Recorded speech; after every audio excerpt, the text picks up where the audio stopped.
Dasar Kebudayaan Negara ini merupakan gagasan yang menyokong wawasan kemakmuran bersama untuk membentuk Malaysia menjadi sebuah negara yang maju dan bersatu padu. Dasar ini menjadikan prinsip dan objektif rukun negara dapat menyeragamkan kepahaman semua rakyat yang pelbagai kaum. Intipati dasar ini untuk mengarahkan negara menjadi sebuah negara yang maju dalam pelbagai sektor seperti sektor sosial, ekonomi, pendidikan dan modal insan. Keharmonian merupakan kunci kepada perpaduan dan kestabilan negara. Keharmonian daripada persepsi budaya dapat dibentuk daripada perpaduan keamanan, kemakmuran dan keadilan yang berteraskan persafahaman dan hormat menghormati. Contohnya, masyarakat perlulah melakukan berbagai program dan aktiviti seni, budaya dan warisan supaya masyarakat dapat memahami budaya seni dan warisan pelbagai kaum di Malaysia.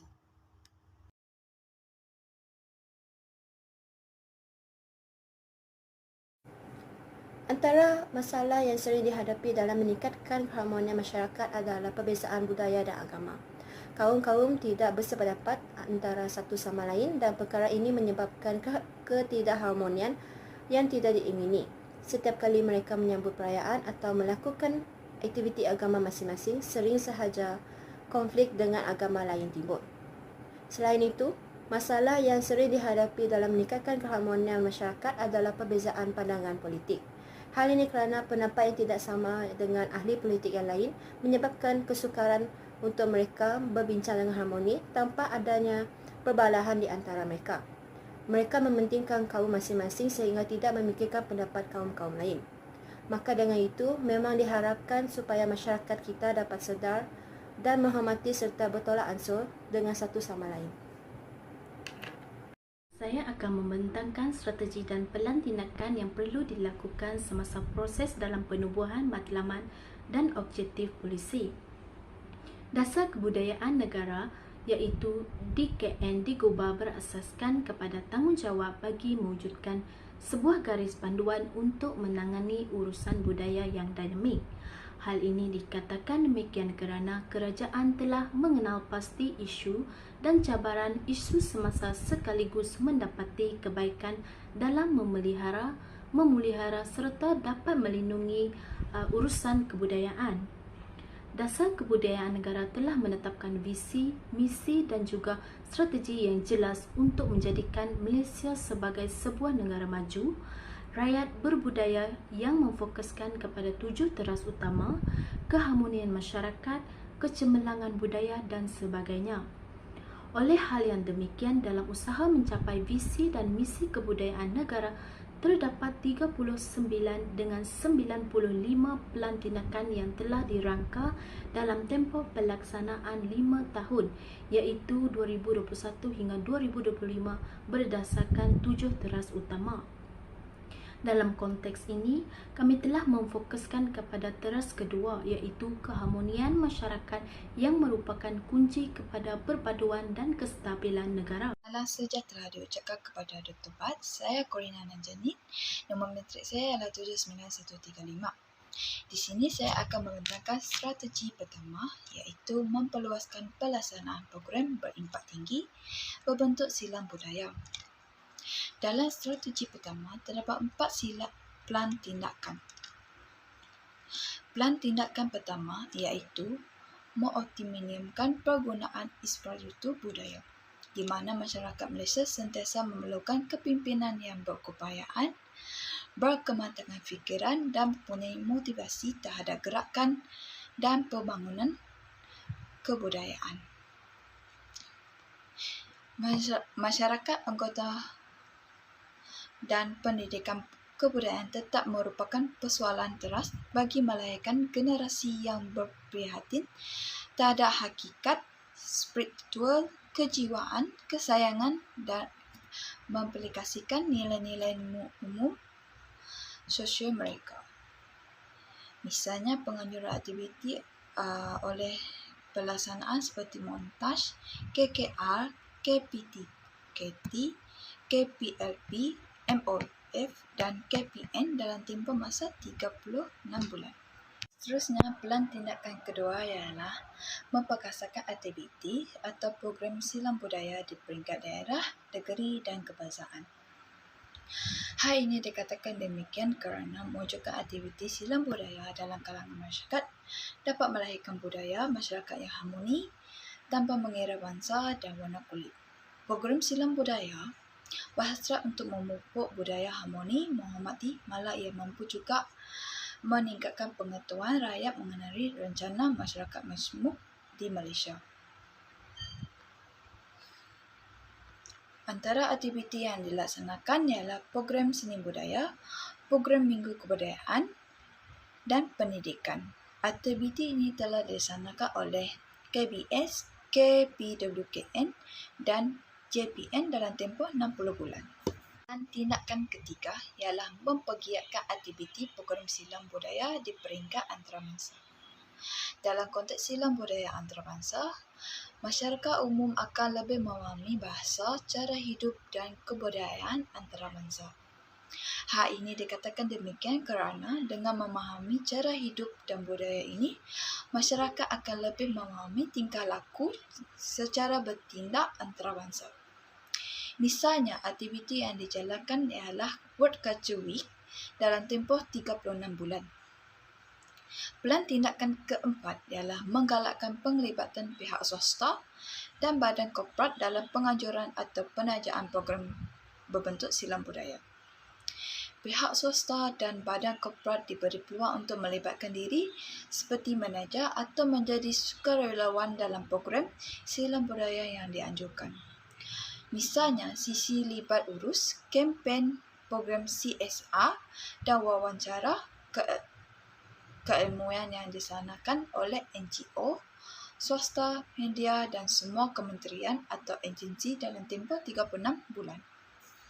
Bagi strategi kedua pula ialah melaksanakan program seni, budaya dan warisan di peringkat akar umbi. Hal ini dikatakan demikian kerana pelan tindakan pertama ialah memperbanyakkan program pendedahan dan kefahaman antara pelbagai etnik dan budaya. Pihak bertanggungjawab menjalankan program berkaitan dengan kepelbagaian budaya terhadap etnik yang terdapat di Malaysia. Penglibatan dalam program yang dianjurkan oleh agensi pelaksana dibuka kepada semua masyarakat Malaysia tanpa mengira kaum dan agama.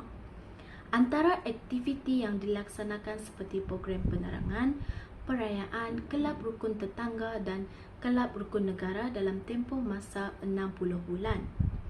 Seterusnya, pelan tindakan kedua ialah menggalakkan penglibatan pemimpin masyarakat dalam program seni, budaya dan warisan bersama badan bukan kerajaan iaitu NGO dan juga swasta.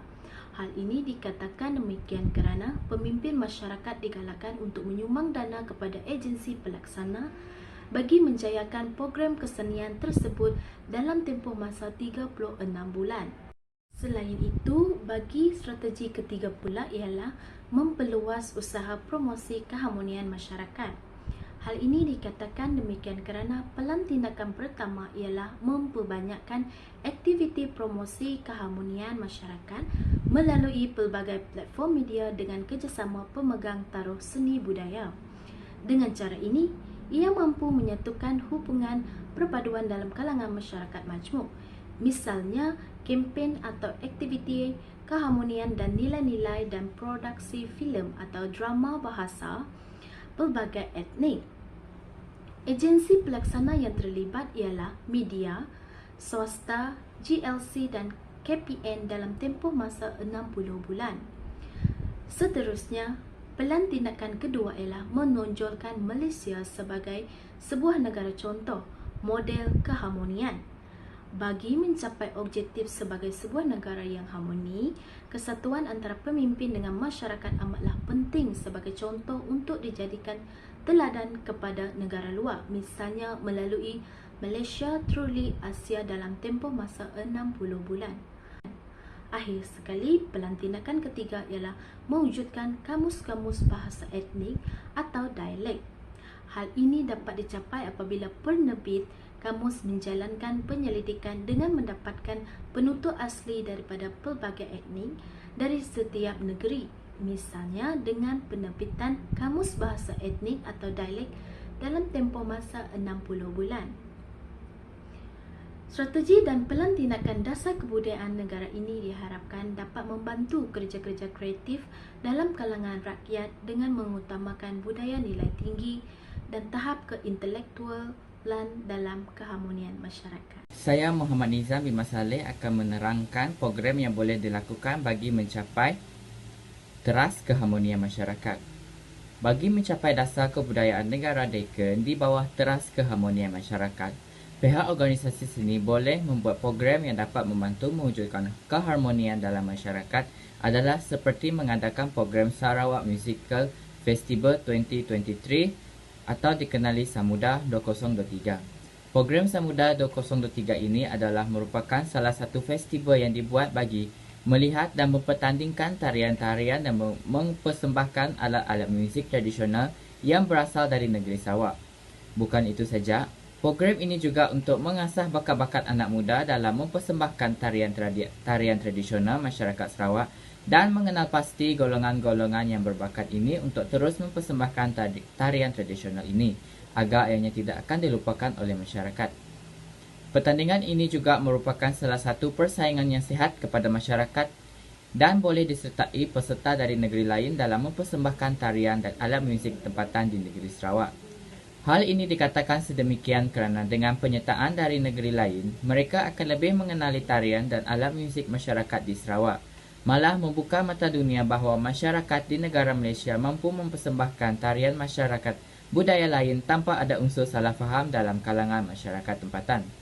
Pertandingan ini bukan saja dipertandingkan bagi mewujudkan keunikan dan keindahan persembahan yang dibawa oleh peserta, tetapi juga bagi mempromosikan budaya negeri Sarawak ke mata dunia. Oleh demikian, program seperti ini wajarlah dibuat dalam memastikan dasar kebudayaan negara berteraskan teras keharmonian masyarakat dapat dicapai matlamat. Terdapat berbagai cara yang sesuai harus diterapkan oleh organisasi dalam menganjurkan sesebuah program. Antaranya, setiap organisasi seharusnya mengenal pasti objektif program tersebut. Objektif merupakan salah satu tiang ukur bagi perancangan program tersebut dianjurkan dan agar program tersebut dilaksanakan selaras dengan matlamat dan tujuan utama program tersebut dianjurkan. Dengan adanya objektif tersebut, ianya dapat membantu organisasi tersebut untuk mencapai dan juga memastikan program tersebut berjalan berlandaskan matlamat tersebut. Langkah seterusnya yang dapat diambil dalam mencapai dasar kebudayaan negara dengan memastikan setiap peserta yang bertanding berada dalam keadaan yang harmoni. Dalam hal ini, peserta seharusnya bertanding tanpa mengira latar belakang agama, budaya dan juga bangsa dan seterusnya dapat dinilai secara adil dan juga telus. Dengan hal ini, ianya dapat membantu negara Malaysia dan juga masyarakat untuk hidup dalam keadaan yang majmuk dan juga dapat bersatu padu tanpa mengira berbilang bangsa. Salam sejahtera saya ucapkan kepada Dr. Badrul. Nama saya Fleming Chundi, anak Cungat, dan nombor metrik ialah 7949. Pada bagian ini, saya akan meneruskan perbincangan pada bahagian cara-cara yang harus diterapkan oleh organisasi tempatan dalam menyelesaikan program.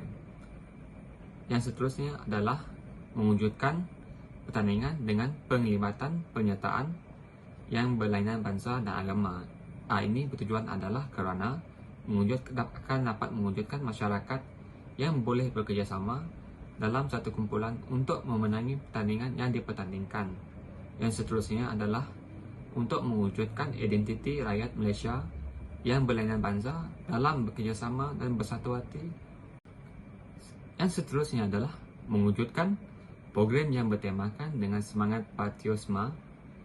Ini dapat dilihat melalui penggunaan pakaian tradisional dan alat-alat muzik yang digunakan dalam mengadakan program tersebut. Yang seterusnya juga ini juga akan dapat mempromosikan keindahan dan keunikan pakaian tradisional dan alat muzik tradisional yang digunakan oleh masyarakat di Sarawak.